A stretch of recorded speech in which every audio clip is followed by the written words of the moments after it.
All right, boom, we're live. MMA Complete Podcast, episode number 63.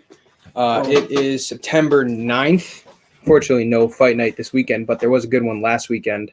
And, of course, we got the two pay-per-views coming up. So, real quick, station identification. You're watching MMA Complete, brought to you by Naked Sports and FansOnlySports.com. Go check out both of those. Also, go check us, our own personal YouTube page out, MMA Complete Podcast on YouTube, and go follow us on Twitter at @complete_MMA. We've been tweeting out a lot. It's a good follow. We've been gaining followers on Twitter. Putting polls out just in time for the UFC pay-per-view, UFC 266, which will be coming live September 25th, one of the best pay-per-views of the year, I think. And then, the next two pay-per-views are also going to be the best too. So It's a good time to start following us if you haven't already and seeing what we've been doing over on Twitter and, of course, our YouTube page. Tonight's a little different of a podcast. We always start at 8 o'clock. Tonight we're going to 7 o'clock because I'm trying to catch some fucking football tonight. Yeah. I'm pumped for that. Tom Brady. I know. NFL's back. Since we're on the subject, yeah. Under over 52.5. Yep, I got the under. I got the under as well. Thursday night football. Never high scoring Thursday night football. Well, it's always they're gonna score a lot. They're gonna score. Nah, it's usually low scoring because the teams on Thursday have such a small break from Sunday, but they didn't play last Sunday, so very true. It is and they have a bye last week. No one played last week. First game of the season. But the Buccaneers have probably the best defense in the league, which is why I think the Cowboys, who have one of the best offenses, if Dak is indeed healthy. But it's why I think that, I gave you my prediction. I think it's going to be 24-20. I don't think the Cowboys, they might not even put up 20 against the Bucs defense because it's so good. The Bucs' worst group on their defense is their cornerbacks. Yeah. Which is a little worrisome because the Cowboys have Cooper, Lamb, and Gallup. Really good three-headed receiver core. But the fact that they have no tight ends, they really don't have a receiving back. Zeke's all right for a receiving back, but it just means that they're going to be able – if they're coverage, they're just covering those three guys. Yeah. You got Blake Jarwin inside. I'm not worried about Blake fucking Jarwin. So, yeah, I think the Bucs – right. I think the Bucs are they're gonna handle the Cowboys pretty easily. I think it could be a slaughter for the first game of the season. I wouldn't be surprised if the Bucs win. But anyway, MMA. So last weekend, Darren Till and Derek Brunson brought the house down. It was a rear naked choke in the third round, I believe. Second or third round. Did you watch the fight? Third. Did you watch the fight? So third round. Brunson fucked him up standing. And then in the third round, he got 2 takedowns in the second. He got a takedown in the third. And then as soon as he took him down in the third, it was over. He got in a back mount. Crushed him. So Darren Till moves down to 1-2 in middleweight. Yeah, 1-2, yeah. Derek Brunson now on a 4-fight win streak in middleweight. I believe Brunson is now the number 3 contender in the middleweight division. If I'm not mistaken, he's 4th. Although I honestly could put him above Jared Cannonier. I know Cannonier's got a big fight against Costa. I would, dude. Cannonier's only fight in the last year was a loss against Whitaker. Tough. Cannonier they should fight. Well, Cannonier's fighting Costa. Oh, yeah. In only a month from now. All right, who do you got in that fight? That's a good fight. All right, so Cannonier Costa is. Oh no, it's Costa Vittori. Yeah, that's what I was. Who is Cannonier fighting? That's why I was a little confused. Cannonier's fighting someone, right? No, didn't he just fought? He did just fight. Yeah, he just fought. Gaslam. He just beat Gaslam. That's what it was. Yeah. Okay, I forgot about that. But Gaslam's not even a big name. Like, Cannonier's only win in the last year and a half is Kelvin Gaslam. Derek Brunson beat Kelvin Gaslam, didn't he? Yeah. I would be in favor of Brunson going to the top. I believe that Brunson will have a rematch against Adesanya next year for the title. I think Derek Brunson's a really well-rounded fighter, man. I really do. And his last couple fights have proven that, man. I don't know. His wrestling is really great, and we've seen that that's Adesanya's biggest weakness. Jan Blachowicz took him down, and Adesanya couldn't do anything. So Derek Brunson has a 5-fight win streak against Elias Theodorou, Ian Heinisch, Edmund Shabazian, Kevin Holland, and now Darren Till. Shabazian and Holland are all right fights. Till's a top 5 fight. So, we know Whitaker is going to be fighting Adesanya. Till a top 5 fight? Yes. He was, but he was 1-1 in middleweight. Right, but he was top 5. And Shabazian was in 8, Dana's and eyes. Holland was 10. In Dana's eyes. So we know that Whitaker is going to be fighting. We know Whitaker's going to be fighting Adesanya. We know Costa's going to be fighting Vittori. Yeah. So does that leave room for Derek Brunson, Jack Hermanson? Oof, that would be a crazy fight. That's two of the best wrestlers, probably the two best wrestlers in the division. We got Marvin Vettori up there too, but Brunson and Hermanson are definitely top three wrestlers in that division. Yeah, Hermanson, that would be interesting. Derek Brunson might squeeze that out. I got to be honest with you. I realize the appeal to having Costa versus Vettori as a fight, but both of those guys are both coming off losses to the champ, which means that they're going to need to beat the other and then probably get another victory before they fight again for the championship. Yeah. So I'm not in favor of putting those two against each other right away. You know, like if they could have waited, and I know we've been trying to get Paulo Costa a fight for a while, but Vettori only fought in what, June? Something like that, right? So if he had waited and they put Brunson and Vettori together, that would have been a good fucking fight. Yeah, but that was Adesanya's. He's gonna fight the champ now, Vettori, obviously. He just fought the champ. I know, but you said he fought in June, right? Yeah, right. Well, so obviously he's gonna fight. Obviously, he's gonna fight the champ and not wait. You know, and fight a number 4. Darren Till all the way down to number 8 in the division. Yeah. Darren Till below Sean Strickland in the middleweight division. Sean Strickland, Jack Hermanson. That is a great fight. I think Jack Hermanson fucks up Sean Strickland. I'm a big Jack Hermanson fan, though. Yeah, I know you when he lost to Vettori, I was shocked. Like, I think that was just a bad night for Hermanson because he's so much better than that. Losing a 5-round decision to a guy on 2 weeks' notice, he's so much better than that. So, I can see that fight. I can see that fight happening in like 2 years. What's that? Again, Hermanson, Vettori, maybe like a year and a half at this point. See, Hermanson. And you think Hermanson beats him? I think Hermanson Brunson is a really, really good fight. It's a really good fight. It's a really good fight. Sean Strickland is fighting? Luke Rockhold. And that doesn't do much for him besides get him paid. Like, for the rankings wise, I don't think it moves him much more than 1 or 2. Like, if he beats Luke Rockhold, do you put him above Marvin Vettori? No. I wouldn't. Do you put him above Jack Hermanson? Maybe. Jack Hermanson beat Kevin Holland, I believe was his last victory. Or you got to move him up at least 1. Where's Luke Rockhold? Luke Rockhold's not on the list. He hasn't fought in 3 years. Then yeah. You move him up 1. Above Jack Hermanson? Yeah. Jack Hermanson was the dude. He was like number 3 in the world until he lost to Vettori. Yeah. But if Sean Strickland comes out of this untouched, unscathed, you make that Jack Hermanson fight with him.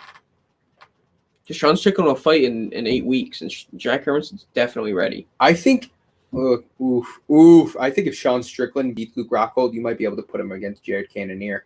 No. Jared Cannonier, he just fought, though. Like, yeah, but he needs time to rest. Yeah, but Sean Strickland's already fighting again. Like, that's how Sean Strickland is. Like, Jared Cannonier could do that, too. Especially since it wasn't a bloodbath between Gastelum. Was it a 5-round fight? I think it was a 3-round fight. Yeah, I mean, if you want. Speaking of 5 or 3-round fight, did you hear the argument? UFC 268, which is, I believe, November 8th.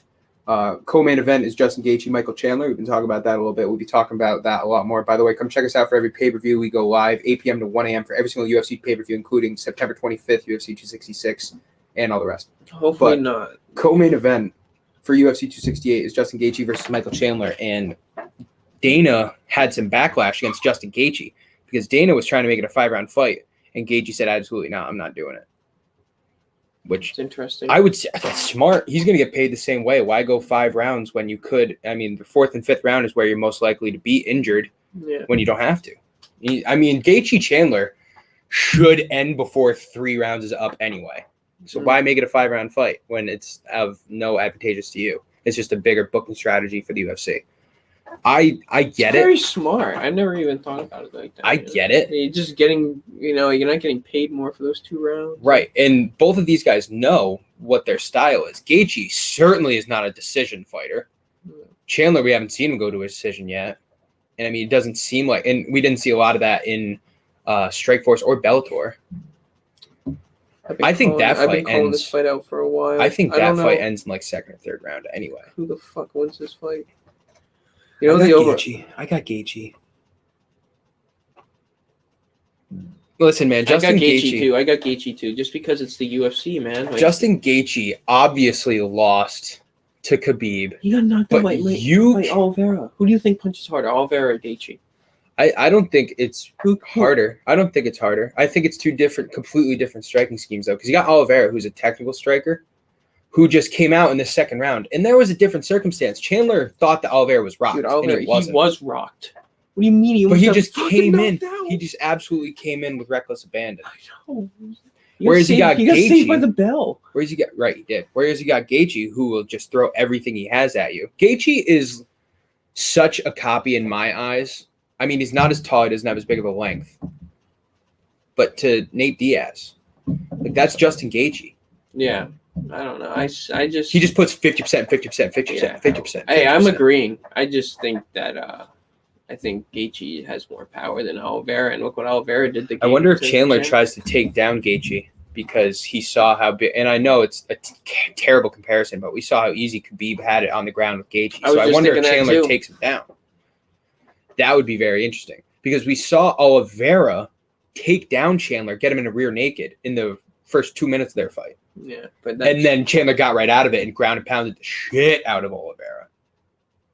So I wonder if Chandler wants to take it to the ground. I don't think so, at least in the first round. I think these guys will stand and bang. Really think these guys will stand and bang. That's one of the fights I'm most looking forward to for the year. Justin Gaethje coming back, one of the most exciting fighters in the UFC. And I mean, Michael Chandler was given the reins very easily. He had I don't want to say an easy knockout against Dan Hooker, but Dan Hooker wasn't ready for Michael Chandler. He just wasn't. Yeah.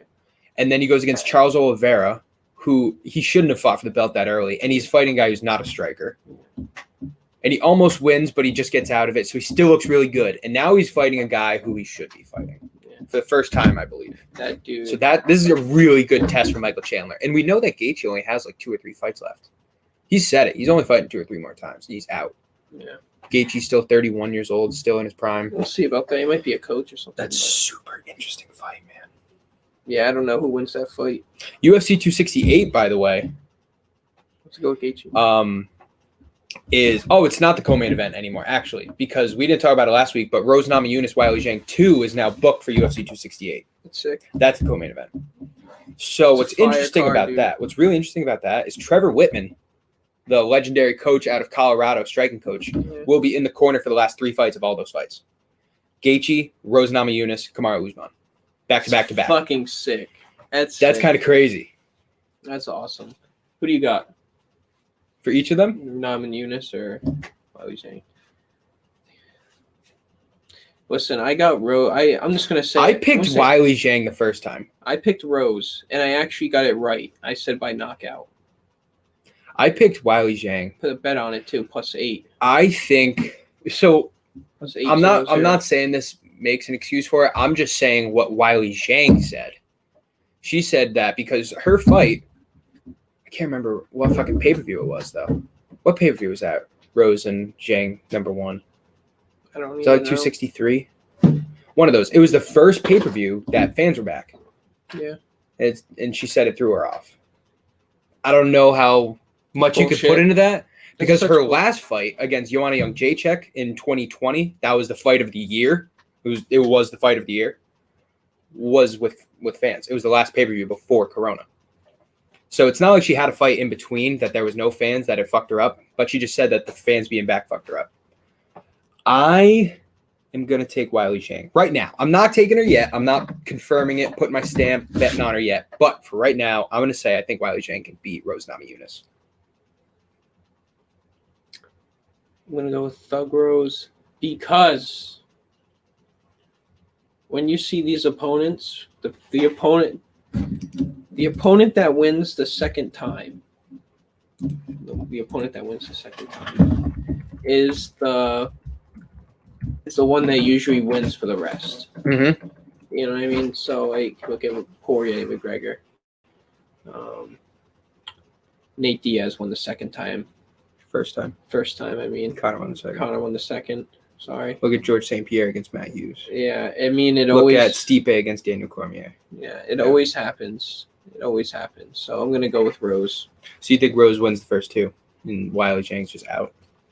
Out for now. Rose Namajunas is a great story, and she's a fan favorite. But Wiley Zhang is a motherfucker, man. She is tough as fuck, and I think she just got caught by the leg kick by Rose. I don't think it'll happen again like that. I think it'll go to a decision next time for sure. Yeah, but I think that kick is overlooking Rose's striking. Rose's striking is good, man. Rose's striking is all right. Rose's striking is all right. She's with Trevor Whitman. I get it. Rose is a really good wrestler. She's a great grappler, though. People don't realize that about her, but she took down Joanna Jędrzejczyk the second time, like 3 times, and like kept her on the ground. So grappling, Rose is really good strength. I'm wondering, all right, so you're taking Rose, I'm taking Zhang. I'm taking Rose. I'm taking Gaethje. I'm taking Gaethje. You're taking Gaethje. Usman or Covington? Usman. So you're taking Whitman all 3 fights. You're taking Trevor Whitman all 3 fights. I like Trevor Whitman. I'm making that the Trevor Whitman bet. Okay. So that's the pod bet. The Trevor Whitman bet. Yeah. Well, yeah. If you want, we still got 3 months, bro. We still got 2 months. We got 2 months. You got Wiley Zhang. So all right. So we just talked about UFC 268. Let's go backwards. Let's talk about UFC 267 now. We got another triple header, two title fights. Yeah. You ready? I'm ready. Islam Makhachev, Rafael dos Anjos. Islam Makhachev. I watched him fight the other day. He's not losing. I'm going to have to take Makhachev too, although I think it's a really good fight. I think it goes to the decision, and I think it's like 29-28. I think Rafael dos Anjos is better standing. I do. And he's capable on the ground. But I think Makhachev has like 2 rounds where he's just on the ground the whole time. Yeah. Aljamain Sterling, Piotr Jan. Jan. Don't even think. What are you thinking about? We've already talked about this. Piotr Jan. Ah, man. He won that fight. Yeah, I'm going to go Piotr Jan. He won that fight. Aljo's the better wrestler, but he didn't even take him down. He took him down once out of 17 tries. Aljamain Sterling had more strikes landed. He had more strikes thrown. He was winning. No matter, he was gassed. He was winning 2 rounds to 1. He was gassed. He was getting knocked out. Piotr Jan was still going in the 4th. Yeah, I'm going to go Piotr Jan. But, good fight. Aljamain Sterling is the paper champ. I firmly believe that. First person ever to win a championship belt via DQ. First time ever. So, he is the paper champ. But, Aljamain Sterling, I do believe, is the 2nd best bantamweight in the world. You got a lot of contenders for that because bantamweight is so tough right now. You got TJ Dillashaw, Corey Sandhagen, Jose Aldo, Rob Font. But I think Piotr Jan's the best. Aljo is the 2nd best. I think Aljo would beat any of those other guys. I really do. Piotr Jan is such a great striker, though, and he has such a great base. He's from fucking Siberia, dude. He's from Siberia. Do you know what it would take for this guy to give Siberian Tigers? Jan Blachowicz, Glover Teixeira. Jan. I like a good story, but it's not going to happen. Just saying. You don't think so? No. Oh, man. I think that Jan Blachowicz will tap out to Glover Teixeira. I think Glover Teixeira is going to fuck up Jan Blachowicz in 2 rounds. We'll see. He's an old man. He is an old man who's been training. Glover Teixeira got the benefit of having this fight called out like 3 months ago. He's out of camp. You don't see that a lot. Yeah. Jan Blachowicz just got really paid going against Adesanya, going against a guy who's the complete opposite style of Glover Teixeira. He took him down, kept him down with ease. He's not going to do that to Glover Teixeira. He's going to have to box and keep Glover Teixeira off him. Which he can do. Which he can do, but it's a total complete... He absolutely has the ability to do it. Jan Blachowicz is one of the best light heavyweights in the world, probably the best as of right now. But Glover Teixeira is not only on a tear. He is the best. He is the champ. Right. He is the not best. only a tear, but he is a fucking amazing grappler, dude. Thiago Santos is a Brazilian jiu-jitsu black belt, and Glover Teixeira made him look like Adesanya on the ground. That's how bad it was when he fought him. I got Teixeira. But Jan Blachowicz could knock him out easily. I totally see that. Yeah. What else we got for UFC 267? It's a good card. It's a really good card, 267. Khamzat Chimaev, Li Jingliang. Chimaev, 100%. Not even. We got Tai Tuivasa versus Walt Harris.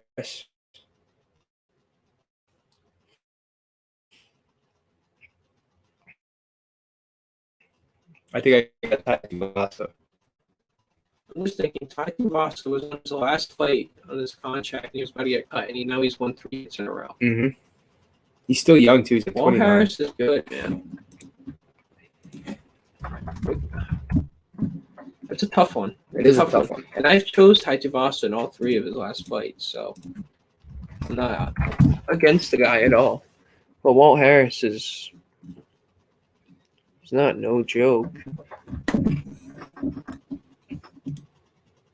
Oh, my Wi-Fi is shit right now. Huh. That's a bitch. Yeah, I got Tai Tuivasa. And then the other main card fight we got 267 is Alexander Volkov versus Marcin Tybura. 2 heavyweight fights, along with 2 championship fights, and Islam Makhachev and Khamzat Chimaev. This is a really good fucking pay-per-view, 267. One of those heavyweight fights is going to be on the fucking undercard.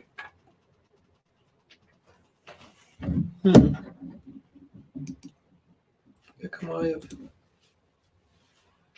I think Alexander Volkov beats Marcin Tybura. Alexander Volkov. Oh, yeah. Yeah.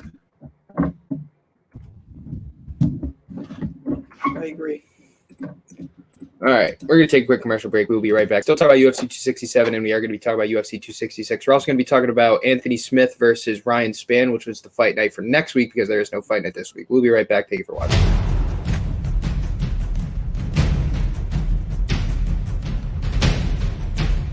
Nothing happened.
No, the new fight just got added the last couple weeks. Miesha Tate fights again against Caitlin Vieira on October 16th.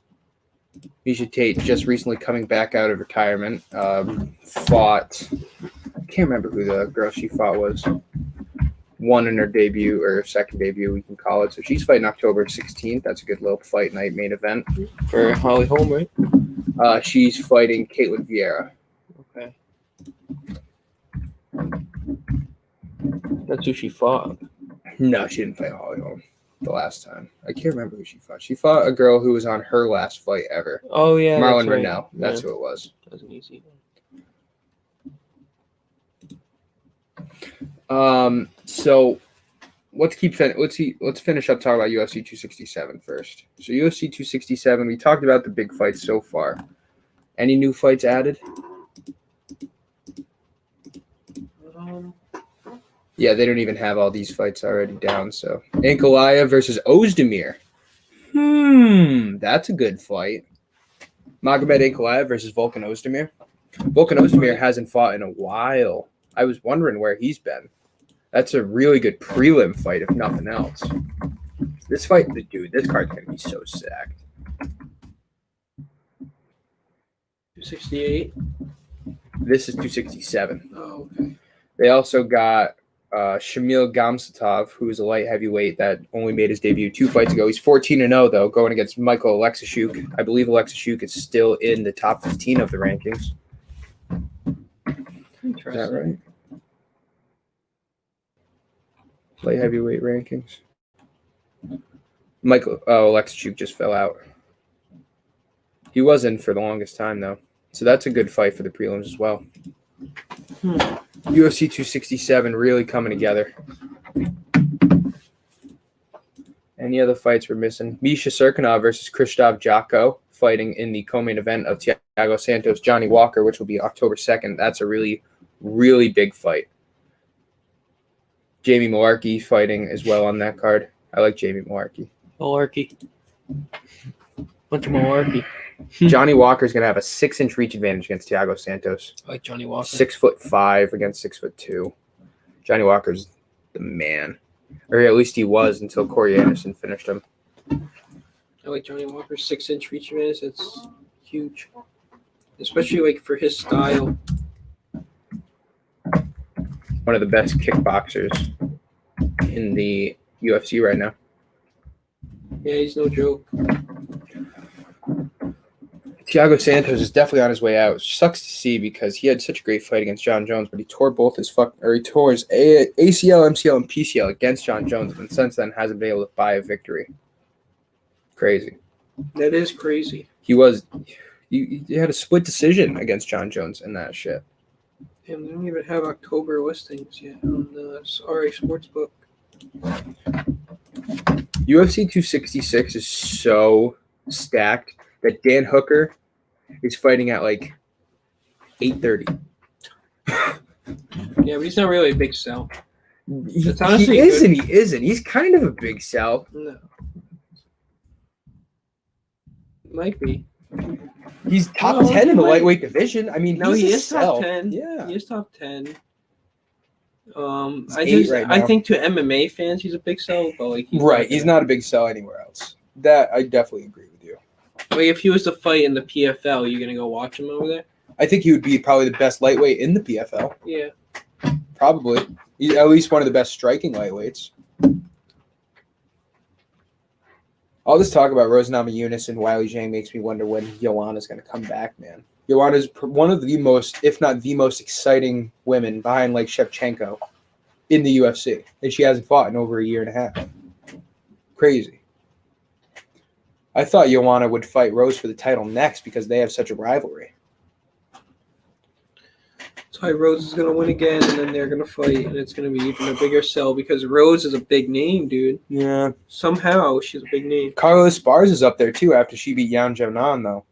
Carla Esparza is a wrestler, so her against Young Jacek might not be the best matchup style if you want to sell the fight, but that would be a really good fight to have, both top 4 women's strawweight. It's like a good fight on like a big pay-per-view.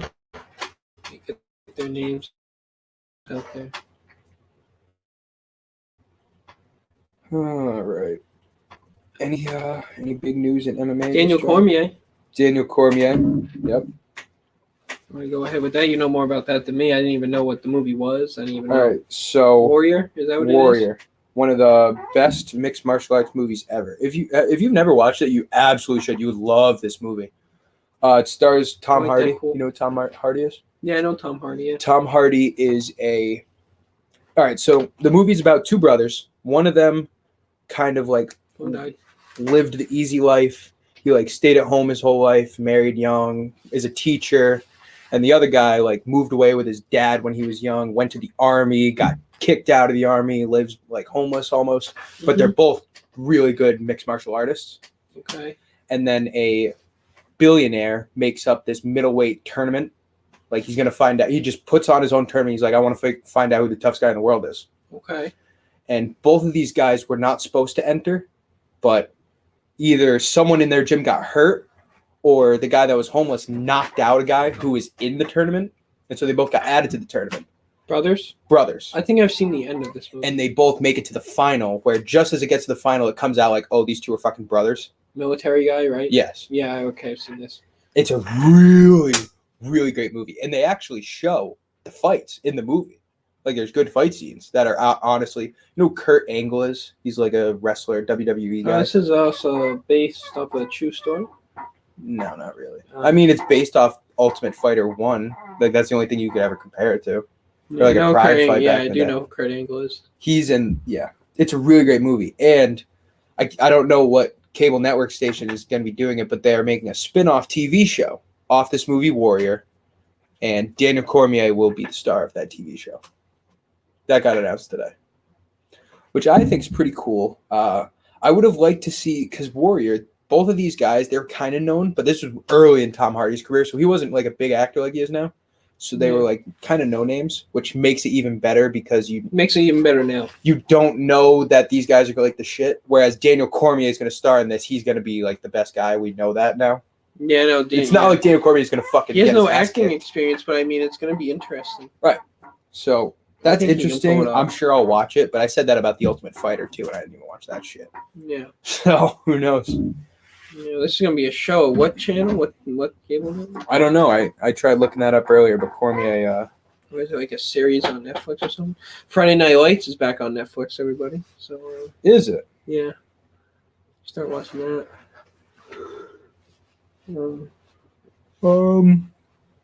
Yeah, not much coming from Conor McGregor's corner right now. You know what I mean? I think Nate Diaz.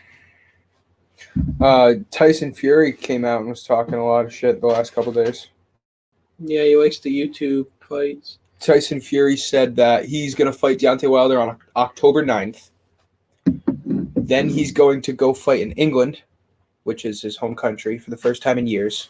And then he wants to fight Joshua twice next year. He said he wants to fight Joshua in March and summer of next year. He also called him a roided up bodybuilder poser. Okay. So Tyson Fury's putting out what he wants to fight for the next 4 years. Or the next 2.5 years, basically, what it was. I need this. My knee needs to pop. Tyson Fury seems very confident that he's going to fuck up Deontay Wilder. Jake Paul and his brother, Tommy, have been chatting. Yeah, I don't know if they should honestly do that from the Paul's perspective. Because fuck, man, like, if you're Jake Paul, just keep fighting people that aren't good at boxing, just so you can build up this name. Just keep getting paid. Because the second you lose, your purses are going down millions of dollars. You think so? I do. Unless, yes and no, because if he loses to Tommy Fury and they build up a bigger rivalry and then they have a rematch, that would of course sell. But if he loses to someone that's like, if he would have lost to Tyron Woodley, yeah, he's going down in popularity. He's still going to be in the news. He's going to make money off other shit, I'm sure, because his name is so popular. Mm-hmm. But from a boxing perspective, which I don't even know if he cares about his own boxing perspective, about his own legacy in boxing. But if he does, it would definitely get tarnished the minute you lose your first fight. I think it's a matter of time before he gets knocked out. I think whoever's picking these fights for him to fight is a fucking genius, and it's not him. His marketing is genius.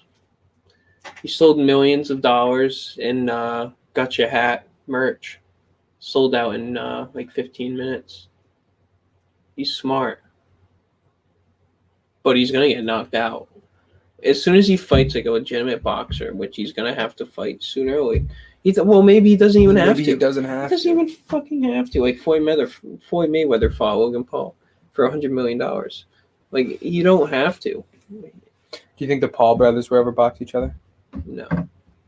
Do you think, if they sold some kind of WWE storyline where they actually like fucking hate each other, or Jake stole Logan's ex-girlfriend, like some shit like that, and they actually like, everybody would know they're lying to promote the fight, but don't you think that would sell like a motherfucker? Everyone knows WWE lies anyway.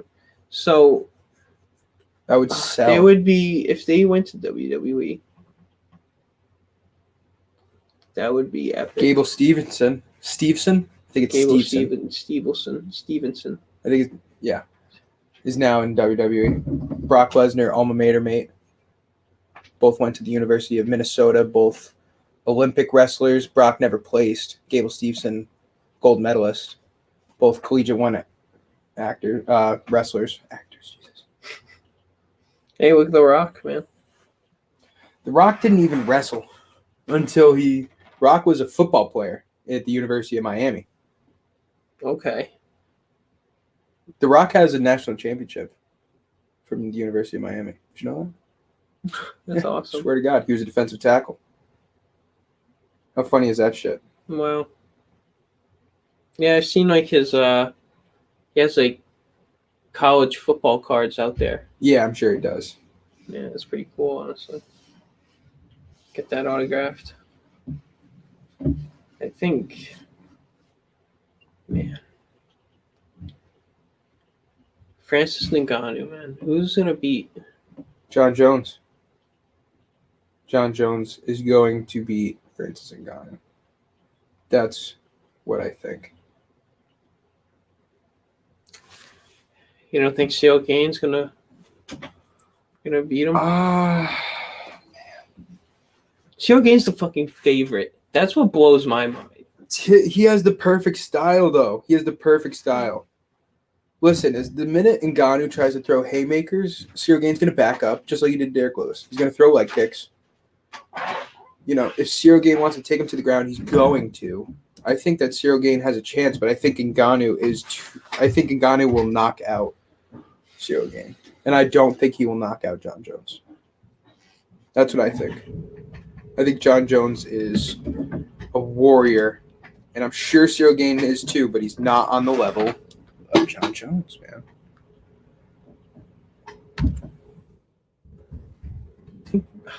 The bookie wants people to bet on Ngannou, bro.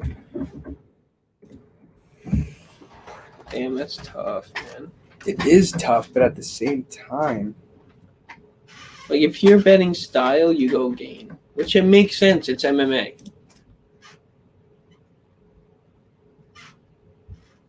But if you're going for that one punch and it's the I think that Ciryl Gane gets knocked out by Francis Ngannou. I really do.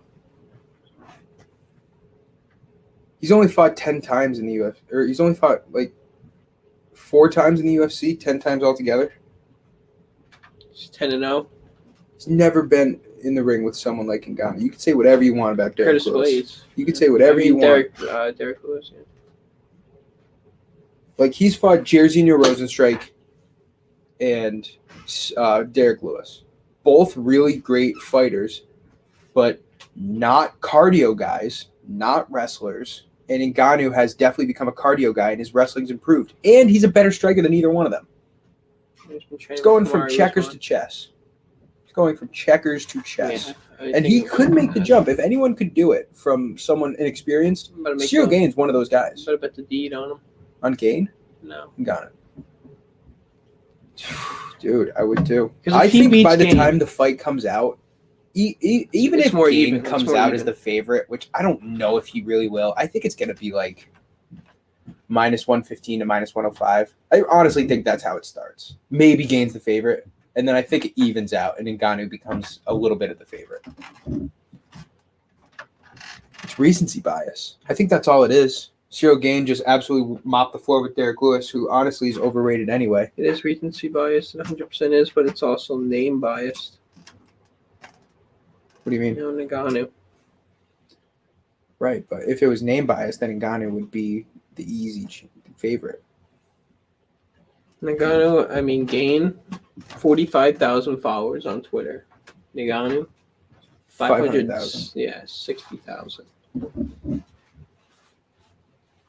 So, who's bringing the fans to the fight? You could bring all the fans you want to the fight. McGregor brought all the fans to his fights, and look how it started him for 5 years. I'm just saying what you were just saying. Right. Ngannou's overwhelming. But that's just because Ciryl Gane he hasn't had enough fights. No, that's just like to recency bias. Right, like you okay. said. So, I think Ngannou's going to win. Don't get me wrong. Who do you think wins, John Jones or Ciryl Gane? Oops. I'll go John Jones, man. John Jones or Stipe?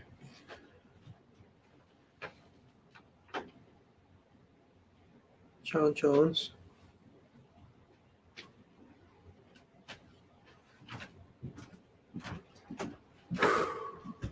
I almost want to see Jones Stipe more than I want to see Jones and Ngannou. Like, they're right at the same level for me. Yeah, I don't know. Just because I think Jones and Ngannou is the fight. I want to. All right, let me ask you this: Jones and Ngannou, what is the over/under? I think it's like 3.5. Is it 3.5? Could it even be 2.5? It's definitely no more than 3.5. Whereas I think Jones Miocic, the over/under is 4.5 because I think that fight goes to a decision. Yeah, I think Jones takes him into deep water. It's just like Jones just finds a way to use his elbows, man, and like elbows do so much more damage than a punch. Like, what's so much more damage? What's crazy is John Jones's elbow is where most people's like mid forearm is. Yeah. You know what I mean? That's what it is. Mm. He can elbow you from this far away. Just by doing this. He fucking elbows you right in the chin. And the spins are crazy. His leg kicks are amazing. The first guy to really effectively use oblique kicks in the UFC. He's never lost. He's never fought Francis Ngannou, though. He's never fought Stipe Miocic. He's fought Daniel Cormier twice. You see what he said about Khabib? No. What did he say about Khabib? That man can say whatever the fuck he wants about whoever the fuck he wants. He's like, when Khabib was fighting over in Russia for pennies. I was fighting for championships. I was fighting for championships, winning. Yeah. And he's right. He's like, when he came over here, I already had what? 10 wins? Yes. He did. You know, he's got 4. He ain't the fucking GOAT. John Jones has like 14 title victories. Marketing himself for the next fight so perfectly. It's not only that, but John Jones was the GOAT at light heavyweight when he was 25 years old. Yeah. By the time he was 25, he had beaten Rashad, Rampage, Shogun, Ryan Bader, and maybe Lyoto Machida. By the time he was 25 years old. And then he just kept going. Just kept going. Just fucking one after the other. Win. Gets down to Gustafsson twice, Cormier twice, Belfort, Dominic Reyes, Thiago Santos, the next 2 guys up that were supposed to beat him and never did, even though both of them came really fucking close. Yeah. Yeah, I mean, it would be very weird to see John Jones knocked out in the UFC octagon. Oh my God, I would cry. Be like, oh, legacy. Cry. Listen, I don't care. Because then it's not the greatest UFC fighter ever, I don't think. I think he is. No, he still is. Right, I think he is. But especially if he gets knocked out by Ngannou. The naysayers are always going to say there will absolutely he's the best light heavyweight. Right. Pound for pound, he's not. They would probably say like GSP or Khabib. So pound for pound. You could say pound for pound is GSP because he's dominated in more divisions. I don't know if I'd say that. He's dominated. He had one fight ever in not middleweight. At a high level. He dominated one fight ever in middleweight, and it was against a 38-year-old Michael Bisping. Yes. He knew he was going to win that fight. Right, exactly. I think, man, what a fight, man. What a fucking... I will say this. How much would you pay for that pay-per-view? John Jones versus Ngannou? Is that what you're saying? How much would I pay for the pay-per-view? I would pay the regular amount. I wouldn't pay more than that. How much would I pay 90? to go to the event? How much would you pay to sit front row in John Jones versus Ngannou? I wouldn't. You wouldn't lay down like 3 bags to go see Jones and Ngannou? I'd rather buy a car. Dude, to see that shit in person. What if you got a deal, you got like $1,500 to go sit front row against John Jones and Francis Ngannou? Yeah, I'd do it. I'd do it in a heartbeat. What do you mean? If I got a deal, then you got to sit behind Shaq. Dude, you're literally got to sit behind Shaq. Dude, like Jorge Masvidal's like 5 seats away from you. Yeah. You got Dana White like over there. You can hear Joe Rogan commentating. You got John Jones and Francis Ngannou in fucking front of you.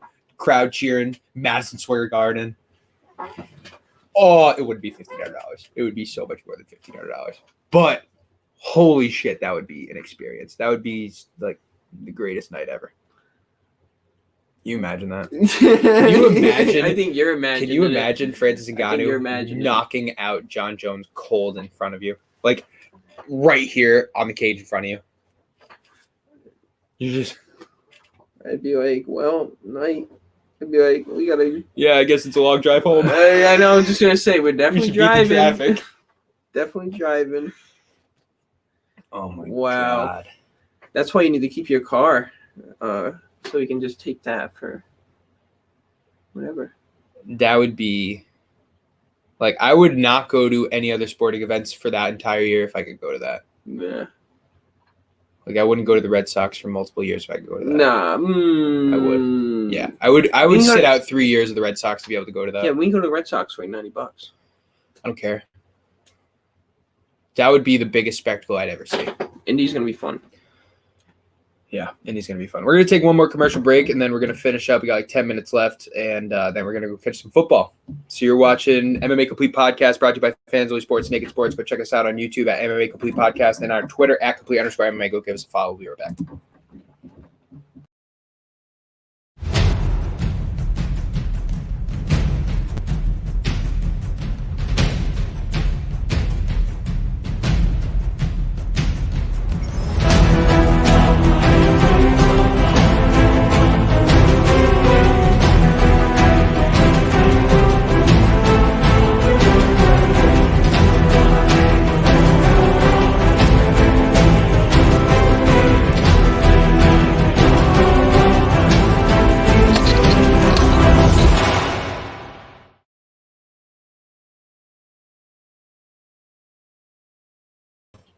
All right, so closing thoughts, episode 63.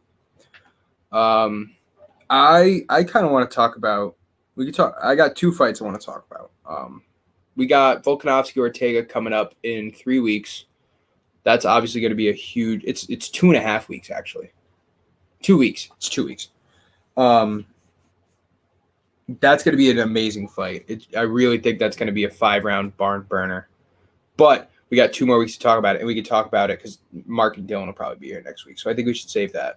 I want to get early conversations on Usman Covington. We haven't talked about it too much. We talked about that we know Usman's going to win, or we think Usman's going to win. But we haven't really talked too much about the fight. And I mean, we've been talking about Usman for the better part of 2 years now because he's just been the man. But is Colby the most dangerous challenger to Kamaru Usman? He has been so far. You think more than Gilbert Burns? Yeah. Yeah, I don't care if Gilbert Burns rocked him. Kobe took him into deep water. He did. I just think Usman has improved, and it's crazy to say, but the guy changed coaches only a couple fights ago. He's a total. He moved. Not a total different fighter. He's just an improved. He moved fighter. to the beginning of this year.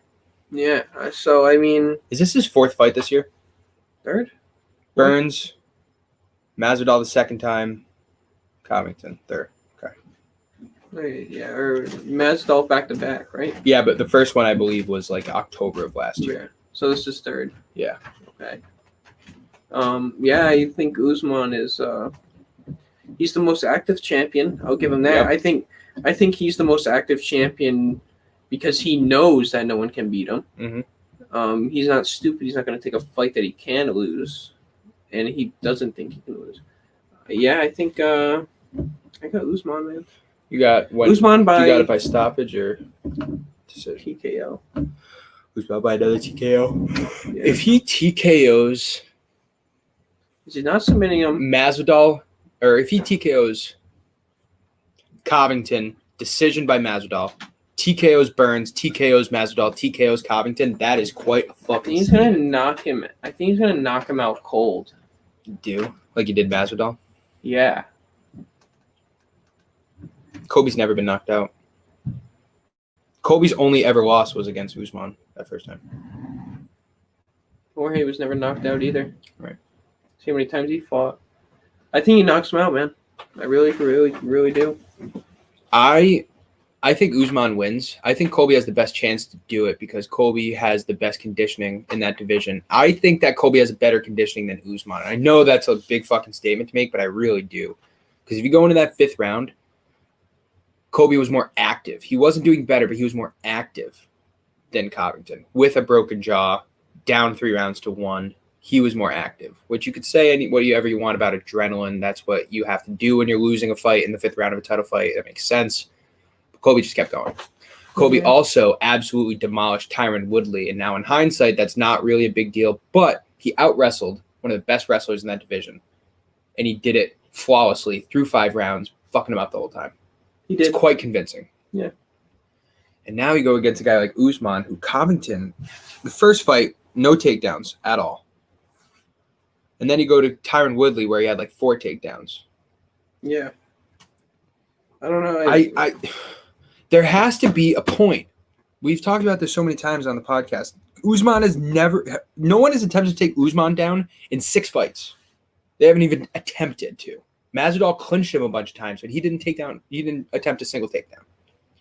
There has to be a point where someone just has to say, fuck it, let's go for it and try it. And I get that Usman's so fucking jacked that his takedown defense has got to be ridiculous, and he's got to be great on the ground. I get that. But he's been training with a boxer for the last year. His head coach is a boxer. He's not a wrestler, where he used to be. Because he used to be at the Black Zillions. That's a Brazilian jiu-jitsu gym where you're training on the ground all the time. Now you're boxing. And I'm sure he's been incorporating his wrestling and his jiu-jitsu. But Colby has been absolutely working on his wrestling for the last 5 years. Like, you got to at least attempt it, man. You're not going to be able to stand in front of this dude for 5 rounds. You're going to get laid out, or you're going to get jacked, or you're going to get tired. Colby got jacked. I don't think Colby can knock him out, man. I don't think he can knock him out. I know he can't knock him out. But Colby has the ability. It's not likely, but he has the ability not only to submit him, but to throw and land more strikes than Usman. Yeah, I think he's capable of just landing strikes, hitting him with jabs. Yeah. And that's the only way I see anyone beating Usman, because I don't see anyone taking him down and tapping him out. Only person I see knocking out Kamaru Usman is Gilbert Burns. It's the only person I could see do it. Jorge could, but who knows when we're going to see Jorge Usman 3, if ever. Yeah. Probably never. You got Wonder Boy Thompson could. Yeah. Connor could if he ever went up to welterweight, but I don't think he would even fucking touch Usman before Usman knocked his ass out or brought him to the ground. So, I mean, Colby, he has to. I think he goes for a takedown in this fight because no one's done it, and you got to try it. You got to just see where Usman's at. Literally, we haven't seen Usman on his back in like 5 years. Yeah. Or 4 years. But I think Colby could put a pace on him and just keep hitting him. But all it takes is that one fucking straight from Usman or that one jab. He's the best fighter in the world. He's the best fighter in the world. He is, I would say he's GSP at his prime, but he's better. He's Anderson Silva at his prime. I really believe that. No one can touch him. And Usman doesn't strike me as the kind of guy that would get cocky enough to. I just think he's going to win by TKO, man. Like, I don't. Yeah, all right. You go with this? I don't know what else to say. Okay. All right, we can finish it up then. Thank you for watching MMA Complete Podcast number 63. September 9th is in the books. There's no fight night this weekend. Over Ortega, too. Yeah, I got Volkanovski over Ortega. Next weekend, we should be back at our regular time, 8 o'clock, but we might stay at 7. So if you want to know when we're going live, go follow us at Complete MMA. Staying at 7? I don't know. We're staying at 7. So go follow us at Complete_MMA, where we'll be tweeting out everything you need to know about our next weekly podcast. Yeah. Going to be tweeting about football, too. Next fight night is Anthony Smith, Ryan Spann. That's a good one.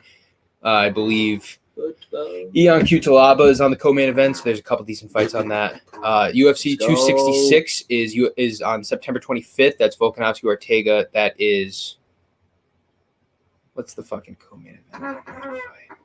Shevchenko, Lauren Murphy, and Nick Diaz, Robbie Lawler. So that's going to be a great fight. Plus, so many other fights. UFC 266 is going to be such a good fight night. It's such a good pay-per-view. So go and check us out wherever you're watching this now. NakedSports.com, FansOnlySports.com, MMA Complete Podcast, @Complete_MMA. Follow us on Twitter, and go follow Naked Sports and FansOnlySports.com on Twitter, where you can watch any of these. Heck yeah. And that's all I got. That's all I got. Yeah. You're about to try to go knock, or you're going to the casino, so I'm going to end it here. No, we're going to the bar. Yeah, we are going to the bar. Thank you, everybody, for tuning in. Check us out next Thursday. Follow us at Twitter, @Complete_MMA. We will be back next week, and we'll be back for every pay-per-view 8 p.m. to 1 a.m.